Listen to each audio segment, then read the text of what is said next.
ಕರುನಾಡಿನಲ್ಲಿ ನೀರಿಗೋಸ್ಕರ ಸಂಘರ್ಷ ಜಾಸ್ತಿ ಆಗ್ತಾ ಇದೆ. ಕಾವೇರಿದೆ ಹೋರಾಟ ಅನ್ನುವಂಥದ್ದು ಇವತ್ತು ರಾಜ್ಯದ ಪಾಲಿಗೆ ಏನು ಸಿಗುತ್ತೆ? ಇವತ್ತೇನಾದರೂ ಒಳ್ಳೆ ಸುದ್ದಿನ ಅಥವಾ ಕೆಟ್ಟ ಸುದ್ದಿನ, ಸಿಹಿನ ಅಥವಾ ಕಹಿನ? ದೆಹಲಿಯಲ್ಲಿ ಇವತ್ತು CWMA ಮೀಟಿಂಗ್ ನಡೆಯುತ್ತೆ. ಇಂಥ ಮೀಟಿಂಗ್ಗಳಾದಂಥ ಸಂದರ್ಭದಲ್ಲಿ ನಮಗೆ ಏನಾಗಿದೆ ಗೊತ್ತಿರುವಂಥ ಸಂಗತಿ ಅದು. ಹಾಗಾಗೇ ಏನಾಗಬಹುದು ಇವತ್ತು?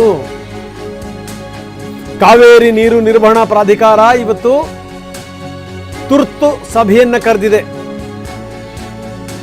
ಇಂದು ಮಧ್ಯಾಹ್ನ 2:30ಕ್ಕೆ CWMA ಮೀಟಿಂಗ್.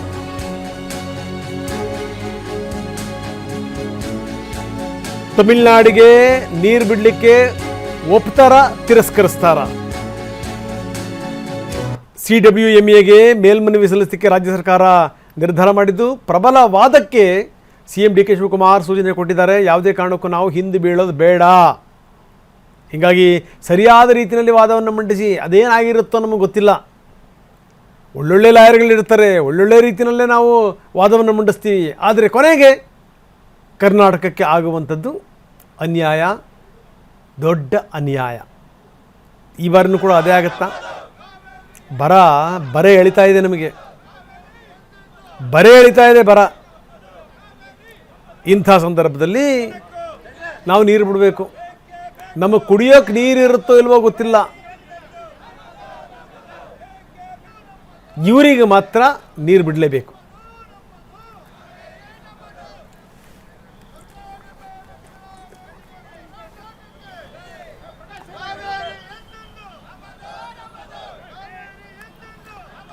ಸೊ ಇದು ಸಂಗತಿ. ಇವತ್ತು ಪ್ರಬಲ ವಾದವನ್ನು ಮಂಡಿಸ್ತಾರೆ.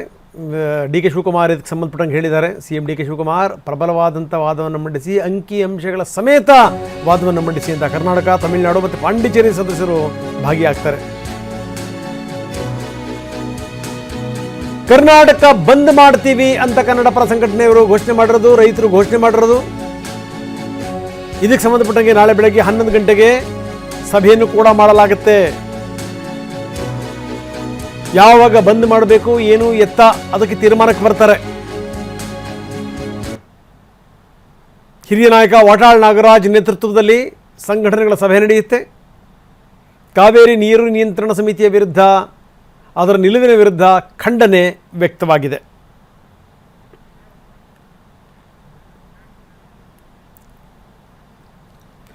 ಬನ್ನಿ, ನಮ್ಮ ಪ್ರತಿನಿಧಿಗಳು ನಮ್ಮ ಜೊತೆಗೆ ಈಗ ನೇರ ಸಂಪರ್ಕದಲ್ಲಿದ್ದಾರೆ. ದಿಲೀಪ್ ನಮ್ಮ ಪ್ರತಿನಿಧಿ ಮಂಡ್ಯದಿಂದ ನಮ್ಮೊಂದಿಗೆ ನೇರ ಸಂಪರ್ಕದಲ್ಲಿದ್ದಾರೆ. ಇನ್ನು ಕಿರಣ್ ಸೂರ್ಯ ನಮ್ಮೊಂದಿಗೆ ಬೆಂಗಳೂರಿನಿಂದ ನೇರ ಸಂಪರ್ಕದಲ್ಲಿದ್ದಾರೆ. ನಾನು ಶುರು ಮಾಡ್ತಾ ಇದ್ದೀನಿ ದಿಲೀಪಿಂದ. ದಿಲೀಪ್, ನೋಡ್ತಾ ಇದ್ದೀವಿ ಯಾಕೋ ಇವತ್ತು ಏನಾಗುತ್ತೆ ಅನ್ನುವಂಥದ್ದು ಇದೆಯಲ್ಲ, ಆ ಭಯ, ಆತಂಕ ಇದ್ದೇ ಇದೆ. ಯಾಕಂದರೆ ಹಿಂದೆಲ್ಲ ಈ ಮೀಟಿಂಗ್ಗಳು ಮಾಡಿದಂಥ ಸಂದರ್ಭದಲ್ಲಿ ದಿಲೀಪ್, ನಮಗೆ ಎಷ್ಟು ನ್ಯಾಯ ಸಿಕ್ಕಿದೆ ಅಂತ ಕೇಳಿದಾಗ ಅದರ ಪ್ರಮಾಣ ನೋಡಿದಂಥ ಸಂದರ್ಭದಲ್ಲಿ ನಮಗೆ ನಿರಾಶೆಯ ಪ್ರಮಾಣವೇ ಜಾಸ್ತಿ. ಅದೇನೋ ಗೊತ್ತಿಲ್ಲ, ಮೊದಲಿಂದಲೂ ಒಂದು ಮನೋಭಾವನೆ ಬಂದುಬಿಟ್ಟಿದೆ. ಏನಾದರೂ ನೋಡಬೇಕು, ಕಷ್ಟ ಸುಖಗಳನ್ನು ಕೇಳಬೇಕು ಅನ್ನೋಂಥ ಸಂದರ್ಭದಲ್ಲಿ ತಮಿಳುನಾಡಿನವರ ಕಷ್ಟಗಳೇ ದೊಡ್ಡ ಮಟ್ಟದಲ್ಲಿ ಅರ್ಥ ಆಗುತ್ತೆ, ನಮ್ಮ ರೈತರ ಕಷ್ಟಗಳು ಅರ್ಥ ಆಗಿಲ್ಲ. ಹೀಗಾಗಿ ನಮಗೆ ಮೇಲಿಂದ ಮೇಲೆ ಅನ್ಯಾಯ. ಆದರೆ ಇವತ್ತೇನಾಗುತ್ತೆ ಅನ್ನುವಂಥದ್ದು ವೆರಿ ಇಂಪಾರ್ಟೆಂಟ್. ಇದೆಲ್ಲದರ ಜೊತೆಗೆ ಹೇಗಿದೆ ಈ ಕಡೆ ಭಾಗದ ಸ್ಥಿತಿಗತಿಗಳು, ರೈತರು ಏನು ಹೇಳ್ತಾರೆ? ಖಂಡಿತವಾಗ್ಲೂ ರಂಗನಾಥ್, ಈ ಎಲ್ಲ ತೀರ್ಪುಗಳು, ಈ ಹಿಂದೆ ಬಂದಂಥ ತೀರ್ಪುಗಳು ನಿಜಕ್ಕೂ ನೀವು ಹೇಳ್ದಂತೆ ಕೂಡ ನಮ್ಮ ಕರ್ನಾಟಕದ ವಿರುದ್ಧವಾದಂಥ ತೀರ್ಪುಗಳೇ ಬರ್ತಾ ಇರುವಂಥದ್ದು. ಯಾಕಂದ್ರೆ ಇಲ್ಲಿನ ರೈತರು ತೀರಾ ಸಂಕಷ್ಟದಲ್ಲಿದ್ದಾರೆ. ಇಲ್ಲಿ ಕುಡಿಯೋ ನೀರಿಗೆ ಕೂಡ ಹಾಹಾಕಾರ ಇರುವಂಥ ಸಂದರ್ಭದಲ್ಲಿ ತಮಿಳುನಾಡಿನ ರೈತರುಗಳಿಗೆ ನೀರು ಕೊಡಬೇಕು ಅನ್ನುವಂಥ ನಿಟ್ಟಿನಲ್ಲಿ ಆದೇಶ ಮಾಡ್ತಾ ಇರುವಂಥದ್ದು ಎಷ್ಟರ ಮಟ್ಟಿಗೆ ಸರಿ ಅನ್ನುವಂಥದ್ದು. ಕಾವೇರಿ ಕೊಳ್ಳದ ಪ್ರದೇಶದಲ್ಲಿರುವಂಥ 4 ಜಲಾಶಯಗಳು ಕೂಡ ಸಂಪೂರ್ಣವಾಗಿ ಭರ್ತಿ ಆಗಿಲ್ಲ. ಈ ಸಂದರ್ಭದಲ್ಲಿ ತಮಿಳುನಾಡಿನ ರೈತರುಗಳಿಗೆ ನೀರು ಕೊಡಬೇಕು ಅನ್ನುವಂಥ ನಿಟ್ಟಿನಲ್ಲಿ 3,500 ಕ್ಯೂಸೆಕ್ಸ್ ನೀರನ್ನು ಹರಿಸಬೇಕು ಅನ್ನುವಂಥ ನಿಟ್ಟಿನಲ್ಲಿ ಆದೇಶ ಮಾಡಿರುವಂಥದ್ದು CWRC. ನಿಜಕ್ಕೂ ಕೂಡ ರೈತರಿಗೆ ಮರಣ ಶಾಸನ ಬರದಂತೆ ಆಗಿದೆ ಅಂತ ರಾಜ್ಯ ಸರ್ಕಾರ ಇಲ್ಲಿನ ರೈತರುಗಳಿಗೆ ಹೇಳ್ತಾ ಇರುವಂಥದ್ದು, ನೀವು ಬೆಳೆ ಬೆಳಿಬೇಡಿ, ಯಾಕಂದ್ರೆ ನಮಗೆ ಕುಡಿಯೋ ನೀರಿಗೆ ನೀರು ಬೇಕಾಗಿದೆ. ಕುಡಿಯೋ ನೀರಿಗೆ ನೀರು ಬೇಕಿರುವಂಥ ಸಂದರ್ಭದಲ್ಲಿ ನೀವು ಬೆಳೆ ಬೆಳೆದರೆ ನಾವು ಬೆಳೆಗಳಿಗೆ ನೀರು ಕೊಡ್ಲಿಕ್ಕೆ ಸಾಧ್ಯ ಇಲ್ಲ. ದಯವಿಟ್ಟು ಯಾರೂ ಕೂಡ ಬೆಳೆಗಳನ್ನ ಬೆಳಿಬೇಡಿ ಎನ್ನುವಂಥ ನಿಟ್ಟಿನಲ್ಲಿ ರಾಜ್ಯ ಸರ್ಕಾರ ಮನವಿಯನ್ನೇ ಮಾಡ್ಕೊಂಡಿದೆ.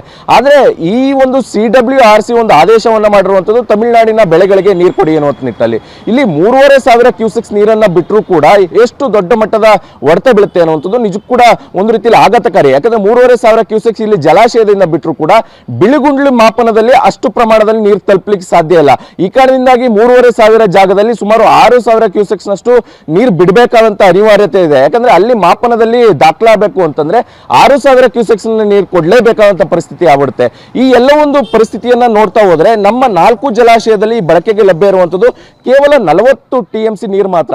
40 TMC ನೀರನ್ನ ನಾವು ಮೈಸೂರು, ಬೆಂಗಳೂರು ಮತ್ತೆ ಮಂಡ್ಯ ಭಾಗದ ಜನಗಳಿಗೆ ಕುಡಿಯೋ ನೀರಿಗೆ ಕೊಡಬೇಕಾಗಿದೆ.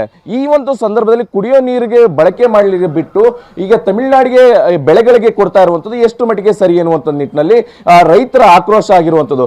ಪದೇ ಪದೇ ಈ ರೀತಿಯಾದಂತ ತೀರ್ಪುಗಳು ಬರ್ತಾ ಇದೆ. ರಾಜ್ಯ ಸರ್ಕಾರ ಈ ರೀತಿಯಾದಂತ ವಿಚಾರವನ್ನ ಪ್ರಬಲವಾಗಿ ವಾದವನ್ನ ಮಂಡನೆ ಮಾಡಲಿಕ್ಕೆ ಸಾಧ್ಯ ಆಗ್ತಾ ಇಲ್ವಾ ಅನ್ನುವಂತ ನಿಟ್ಟಿನಲ್ಲಿ ರೈತರು ಆಕ್ರೋಶವನ್ನ ವ್ಯಕ್ತಪಡಿಸ್ತಾ ಇದ್ದಾರೆ. ಪ್ರಮುಖವಾಗಿ ಇಷ್ಟು ದಿನ ರೈತರು ಕೇಳ್ತಾ ಇದ್ದಂತೂ ನಮ್ಮ ಬೆಳೆಗಳಿಗೆ ಸ್ಟ್ಯಾಂಡಿಂಗ್ ಕ್ರಾಪ್ಗೆ ನೀರು ಕೊಡಿ ಅನ್ನುವಂತ ನಿಟ್ಟಿನಲ್ಲಿ. ಆದ್ರೆ ಸ್ಟ್ಯಾಂಡಿಂಗ್ ಕ್ರಾಪ್ಗೆ ನಿಮ್ಗೆ ಬೆಳೆದಿರುವಂತ ಬೆಳೆಗಳಿಗೆ ನೀರು ಕೊಡ್ಲಿಕ್ಕೆ ರಾಜ್ಯ ಸರ್ಕಾರ ಆಗ್ಲಿಲ್ಲ. ಈಗಲೂ ಕೂಡ ಸಾಕಷ್ಟು ಬೆಳೆಗಳು ಒಣಗಿದೆ. ಮಂಡ್ಯ ಭಾಗದಲ್ಲಿ ಸುಮಾರು 2,06,000 ಹೆಕ್ಟೇರ್ ಪ್ರದೇಶ ಕೃಷಿ ಭೂಮಿ ಇದೆ. ಇದರಲ್ಲಿ ಕೇವಲ 17,000 ಹೆಕ್ಟೇರ್ ಪ್ರದೇಶದಲ್ಲಿ ಮಾತ್ರ ಕೃಷಿಯನ್ನ ಮಾಡಲಿಕ್ಕೆ ಆಗಿರುವಂತದ್ದು. ಅಂದ್ರೆ ಕೇವಲ 9% ಮಾತ್ರ ಕೃಷಿ ಭೂಮಿಯಲ್ಲಿ ಕೃಷಿ ಚಟುವಟಿಕೆ ನಡೆದಿರುವಂತದ್ದು. ಈ ಕೃಷಿ ಚಟುವಟಿಕೆ ಕೂಡ ಅಂತರ್ಜಲವನ್ನ ಅವಲಂಬಿಸಿಕೊಂಡು ಕೃಷಿ ಚಟುವಟಿಕೆ ನಡೆದಿದೆ. ಡ್ಯಾಮ್ ನಲ್ಲಿ ಇರುವಂತಹ ನೀರು ಈ ರೀತಿಯಂತ ಕೃಷಿ ಚಟುವಟಿಕೆ ಮಾಡಲಿಕ್ಕೆ ಸಾಧ್ಯ ಆಗಿಲ್ಲ.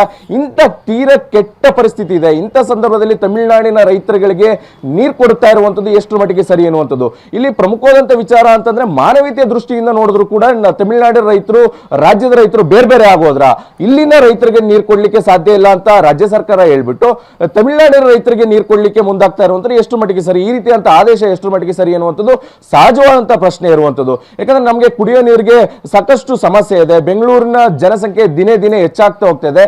ಬೆಂಗಳೂರಿನ ಜನಸಂಖ್ಯೆ ದಿನೇ ದಿನೇ ಹೆಚ್ಚಾಗ್ತಾ ಹೋಗ್ತಾ ಇದೆ. ಜೊತೆಗೆ 6ನೇ ಹಂತದ ಯೋಜನೆ ಮಾಡಬೇಕು ಅನ್ನುವಂತ ನಿಟ್ಟಿನಲ್ಲಿ ರಾಜ್ಯ ಸರ್ಕಾರ ಚಿಂತನೆ ಮಾಡ್ತಾ ಇದೆ.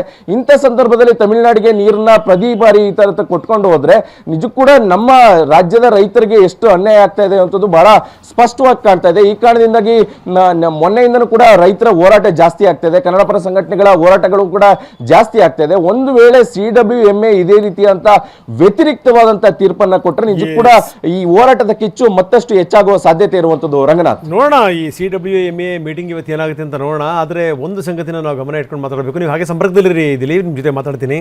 ಈ ಹಿಂದೆಲ್ಲ ಈ ರೀತಿ ನಮ್ಗೆ ಅನ್ಯಾಯ ಆಗುತ್ತೆ ಅಂತ ಮುಖ್ಯಮಂತ್ರಿಗಳು ಪ್ರತಿಭಟಿಸಿ ಏನಾಗಿದೆ ನಾವು ನೋಡಿದ್ದೀವಿ. ಯಾವುದೇ ಕಾರಣಕ್ಕೂ ನೀರು ಬಿಡಲ್ಲ, ಬೇಕಾದ ಮಕ್ಕಳಿಗೆ ಹೋಗಿ ಅಂತ ಹೇಳ್ಬಿಟ್ಟು ಬಂಗಾರಪ್ಪ ಕೂತ್ಕೊಂಡ್ಬಿಟ್ಟಿದ್ರು. ಏನಾಯಿತು ಕೊನೆಗೆ? SM ಕೃಷ್ಣ ಅವರು ಇಲ್ಲಿಂದ ಪಾದಯಾತ್ರೆ ಹೊರಟರು, ನಾವು ನೀರು ಬಿಡಲ್ಲ, ನಮ್ಗೆ ಅನ್ಯಾಯ ಆಗ್ತಾಯಿದೆ ಅಂತ. ಏನಾಯಿತು ಕೊನೆಗೆ? ಸೊ ಇದರಿಂದ ನಮಗೆ ಹಿನ್ನಡೆ ಆಯ್ತೇ ವಿನಃ ನಾವು ಯಾವುದೇ ಕಾರಣಕ್ಕೂ ಮುನ್ನಡೆ ಸಾಧಿಸಿದ್ದೀವಿ ಅನ್ನುವಂಥದ್ದು ಇಲ್ಲವೇ ಇಲ್ಲ. ಈಗ ನಿಜಕ್ಕೂ DK ಶಿವಕುಮಾರ್ ಅವರಿಗೆ ಅಗ್ನಿ ಪರೀಕ್ಷೆ. ಏನು ಮಾಡಬೇಕು? ಈ ಕಡೆಗೆ ರೈತರ ಹೋರಾಟ ಜಾಸ್ತಿ ಆಗ್ತಾ ಇದೆ, ಈ ಕಡೆಗೆ ಇಡೀ ಕರ್ನಾಟಕ ಬಂದ್ ಮಾಡಬೇಕು ಅಂತ ಯೋಚನೆ ಮಾಡ್ತಾ ಇದೆ. ಅದೇ ಆಗ್ತಿರುವಂಥದ್ದು. ಬನ್ನಿ ಕಿರಣ್ ನಮ್ಮ ಜೊತೆಗಿದ್ದಾರೆ. ಕಿರಣ್, ಮೊನ್ನೆಲ್ಲ ಹೋರಾಟ ನೋಡಿದ್ದೀವಿ. ಕನ್ನಡ ಪರ ಸಂಘಟನೆಯವರು, ರೈತರು ದೊಡ್ಡ ಪ್ರಮಾಣದಲ್ಲಿ ಹೋರಾಟ ಮಾಡ್ತಾ ಇದ್ದಾರೆ. ಎಲ್ಲೋ ಒಂದು ಕಡೆಗೆ ಒಂದು ದಿನ ಇಡೀ ರಾಜ್ಯವನ್ನೇ ಸ್ತಬ್ಧಗೊಳಿಸಬೇಕು ಅನ್ನುವಂಥ ಉದ್ದೇಶವೂ ಕೂಡ ಇದೆ, ಬಂದ್ ಮಾಡಬೇಕು ಅನ್ನುವಂಥ ಉದ್ದೇಶವೂ ಕೂಡ ಇದೆ. ಏನಂತೀರಿ? ಹೌದು ರಂಗನಾಥ್, ಈಗಾಗಲೇ ಕೂಡ ಮೊನ್ನೆ ನಡೆದಂತಹ CWRC ಸಭೆಯಲ್ಲಿ ಪ್ರತಿದಿನವೂ ಕೂಡ 3,500 ಕ್ಯೂಸೆಕ್ ಅಂದರೆ 15 ದಿನಗಳ ಕಾಲ 3,500 ಕ್ಯೂಸೆಕ್ ನೀರನ್ನು ತಮಿಳುನಾಡಿಗೆ ಹರಿಸಬೇಕು ಅಂತೇಳಿ ಈಗಾಗಲೇ ಕೂಡ ಆದೇಶವಾಗಿರುವಂಥದ್ದು. ಆ ನಿಟ್ಟಿನಲ್ಲಿ ಈಗಾಗಲೇ ಕೂಡ ಮಂಡ್ಯ ಸೇರಿದಂತೆ ಕಾವೇರಿ ಕೊಳ್ಳದ ರೈತರು ತುಂಬ ದೊಡ್ಡ ಮಟ್ಟದಲ್ಲಿ ಆಕ್ರೋಶನ ವ್ಯಕ್ತಪಡಿಸ್ತಾ ಇರುವಂಥದ್ದು. ನಿನ್ನೆಯಿಂದ ಈಗಾಗಲೇ ಕೂಡ ರಾಜಧಾನಿ ಬೆಂಗಳೂರು ಸೇರಿದಂತೆ ರಾಜ್ಯದ ಹಲವು ಜಿಲ್ಲೆಗಳಲ್ಲಿ ಈಗಾಗಲೇ ಕೂಡ ಕನ್ನಡ ಪರ ಹೋರಾಟಗಾರರು ಕೂಡ ತುಂಬ ದೊಡ್ಡ ಮಟ್ಟದಲ್ಲಿ ತಮ್ಮ ಆಕ್ರೋಶನ ವ್ಯಕ್ತಪಡಿಸ್ತಾ ಇರುವಂಥದ್ದು. ಈ ಹಿನ್ನೆಲೆಯಲ್ಲಿ ಈಗಾಗಲೇ ಕೂಡ ನಾಳೆ ಬೆಳಗ್ಗೆ 11 ಗಂಟೆಗೆ ವುಡ್ಲ್ಯಾಂಡ್ಸ್ ಹೋಟೆಲ್ನಲ್ಲಿ ಅಂದರೆ ಕನ್ನಡದ ಹಿರಿಯ ಹೋರಾಟಗಾರರಾಗಿರುವಂತಹ ವಾಟಾಳ್ ನಾಗರಾಜ್ ಅವರ ನೇತೃತ್ವದಲ್ಲಿ ತುಂಬ ದೊಡ್ಡ ಮಟ್ಟದಲ್ಲಿ ಅಂದರೆ ಬೆಂಗಳೂರು ಸೇರಿದಂತೆ ರಾಜ್ಯದಲ್ಲಿರುವಂತಹ ಎಲ್ಲ ದೊಡ್ಡ ದೊಡ್ಡ ಹೋರಾಟಗಾರರನ್ನು ಕೂಡ ಕರೆದು ನಾಳೆ ಮಹತ್ವದ ಒಂದು ಸಭೆಯನ್ನು ಕೂಡ ಕರೆದಿರುವಂಥದ್ದು. ಈ ಒಂದು ಮಹತ್ವದ ಸಭೆಯಲ್ಲಿ ಆಗಸ್ಟ್ 1ನೇ ವಾರ ಇರ್ಬೋದು ಮತ್ತು ಆಗಸ್ಟ್ 2ನೇ ವಾರದಲ್ಲಿ ಕರ್ನಾಟಕವನ್ನು ಸಂಪೂರ್ಣವಾಗಿ ಸ್ತಬ್ಧ ಮಾಡಬೇಕು ಅನ್ನುವಂಥ ಒಂದು ಚಿಂತನೆಗಳು ಕೂಡ ಈಗಾಗಲೇ ನಡೀತಾ ಇರುವಂಥದ್ದು. ಈ ಹಿನ್ನೆಲೆಯಲ್ಲಿ ಈಗಾಗಲೇ ಕೂಡ ಮೊನ್ನೆ ಮಾತಾಡಿದಂಥ ಸಂದರ್ಭದಲ್ಲಿ ಪ್ರವೀಣ್ ಶೆಟ್ಟಿ ಅವರು ಕೂಡ ಹೇಳ್ತಾ ಇರುವಂಥದ್ದು, ಕರ್ನಾಟಕಕ್ಕೆ ಏನಾದರೂ ಅನ್ಯಾಯವಾದರೆ ನಾವು ತುಂಬ ದೊಡ್ಡ ಮಟ್ಟದಲ್ಲಿ ಕರ್ನಾಟಕವನ್ನು ಬಂದ್ ಮಾಡಬೇಕಾಗತ್ತೆ ಅನ್ನುವಂಥ ಒಂದು ಮಾತುಗಳನ್ನು ಕೂಡ ಈಗಾಗಲೇ ಪ್ರವೀಣ್ ಶೆಟ್ಟಿ ಅವರು ಕೂಡ ಹೇಳಿರುವಂಥದ್ದು. ನಿನ್ನೆ TV9 ಜೊತೆಲಿ ಮಾತಾಡಿದಂಥ ಸಂದರ್ಭದಲ್ಲಿ ವಾಟಾಳ್ ನಾಗರಾಜ್ ಅವರು ಕೂಡ ಹೇಳಿರುವಂಥದ್ದು, ನಾವು ನಾಳೆ ಬೆಳಗ್ಗೆ 11 ಗಂಟೆಗೆ ವುಡ್ಲ್ಯಾಂಡ್ಸ್ ಹೋಟೆಲ್ನಲ್ಲಿ ಒಂದು ಮಹತ್ವದ ಸಭೆಯನ್ನು ಕರೆದಿದ್ವಿ. ಆ ಒಂದು ಸಭೆಯಲ್ಲಿ ಈಗಾಗಲೇ ಶಿವರಾಮೇಗೌಡರು ಇರ್ಬೋದು, ಪ್ರವೀಣ್ ಶೆಟ್ಟಿ ಇರ್ಬೋದು, KR ಕುಮಾರ್ ಇರ್ಬೋದು, ಮಂಜುನಾಥ್ ದೇವ್ ಇರ್ಬೋದು, ಈ ಥರ ಕನ್ನಡ ಪರ ಹೋರಾಟಗಾರರು ಏನೇನಿದ್ದಾರೆ ಎಲ್ಲರ ಒಂದು ಸಭೆಯನ್ನು ಕೂಡ ಕರಿತೀವಿ. ಸಭೆಯನ್ನು ಕರೆದು ನಾವು ಏನು ತೀರ್ಮಾನವನ್ನು ತೆಗೆದುಕೊಳ್ಬೇಕು ಅಂತ ಒಂದು ನಿರ್ಧಾರವನ್ನು ಮಾಡ್ತೀವಿ ಅಂತೇಳಿ. ಸಾಮಾನ್ಯವಾಗಿ ಈಗಾಗಲೇ ಕೂಡ ವಾಟಾಳ್ ನಾಗರಾಜ್ ಅವರು ಹೇಳ್ತಾ ಇರುವಂಥದ್ದು ಸಂಪೂರ್ಣವಾಗಿ ಕರ್ನಾಟಕವನ್ನು ಬಂದ್ ಮಾಡುವಂಥ ನಿಟ್ಟಿನಲ್ಲಿ ನಾವು ಈಗಾಗಲೇ ಎಲ್ಲ ಒಂದು ಸಿದ್ಧತೆಗಳನ್ನು ಕೂಡ ಮಾಡ್ಕೊಳ್ತಾ ಇದ್ದೀವಿ ಅಂತೇಳಿ. ಆಗಸ್ಟ್ 1ನೇ ವಾರ ಅಥವಾ 2ನೇ ವಾರದಲ್ಲಿ ಒಂದು ದಿನಾಂಕವನ್ನು, ಅಂದರೆ ನಾಳೆಯ ಸಭೆಯಲ್ಲಿ ದಿನಾಂಕವನ್ನು ಘೋಷಣೆ ಮಾಡುವಂಥದ್ದು. ಅದಾದ ನಂತರದಲ್ಲಿ ಕಾವೇರಿ ಕೊಳ್ಳದ ಏನು ಜಿಲ್ಲೆಗಳಿದ್ದಾವೆ, ಮಂಡ್ಯ, ಮೈಸೂರು, ಹಳೆ ಭಾಗದ ಅಂದರೆ ಹಳೆ ಮೈಸೂರು ಭಾಗದಲ್ಲಿ ಮೊದಲಿಗೆ ಎಲ್ಲ ಒಂದು ಸಭೆಗಳನ್ನು ಮಾಡುವಂಥದ್ದು. ಸಭೆಗಳನ್ನು ಮಾಡಿ ಎಲ್ಲ ಒಂದು ರೈತರನ್ನು ಕೂಡ ವಿಶ್ವಾಸಕ್ಕೆ ತೆಗೆದುಕೊಳ್ಳುವಂಥದ್ದು. ಅದಾದ ನಂತರದಲ್ಲಿ ಆಗಸ್ಟ್ 2ನೇ ವಾರದಲ್ಲಿ ರಾಜ್ಯದ ಬೇರೆ ಬೇರೆ ಜಿಲ್ಲೆಗಳಿಗೆ ಪ್ರವಾಸವನ್ನು ಕೈಗೊಂಡು ಅಲ್ಲಿರುವಂತಹ ರೈತರನ್ನ ಮತ್ತು ಜನರನ್ನ ವಿಶ್ವಾಸಕ್ಕೆ ತೆಗೆದುಕೊಂಡು ನಮ್ಮ ಬಂದ್ಗೆ ಬೆಂಬಲವನ್ನು ಕೊಡಿ ಅಂತೇಳಿ, ಅಂದರೆ ತುಂಬ ದೊಡ್ಡ ಮಟ್ಟದಲ್ಲಿ ಹೋರಾಟವನ್ನು ಮಾಡಬೇಕು. ನಮಗೆ ಈಗಾಗಲೇ ಕೂಡ ನೀರಿಲ್ಲ, ಬೆಂಗಳೂರಿಗೆ ಸರಿಯಾದಂತಹ ರೀತಿಯಲ್ಲಿ ಕಾವೇರಿ ನೀರನ್ನು ಹರಿಸ್ಲಿಕ್ಕೆ ಆಗೋದಿಲ್ಲ. ಒಂದು ವೇಳೆ ಏನಾದರೂ ತಮಿಳುನಾಡಿಗೆ ನೀರು ಕೊಟ್ಟರೆ ಕಾವೇರಿ ಕೊಳ್ಳದ ರೈತರಿಗೆ ತುಂಬ ದೊಡ್ಡ ಮಟ್ಟದಲ್ಲಿ ಸಮಸ್ಯೆ ಆಗುತ್ತೆ ಅನ್ನೋದೊಂದು. ಸದ್ಯ ಈಗ KRSನಲ್ಲಿ ಕುಡಿಯೋ ನೀರಿಗೆ ಮಾತ್ರ ವ್ಯವಸ್ಥೆ ಇರುವಂಥದ್ದು.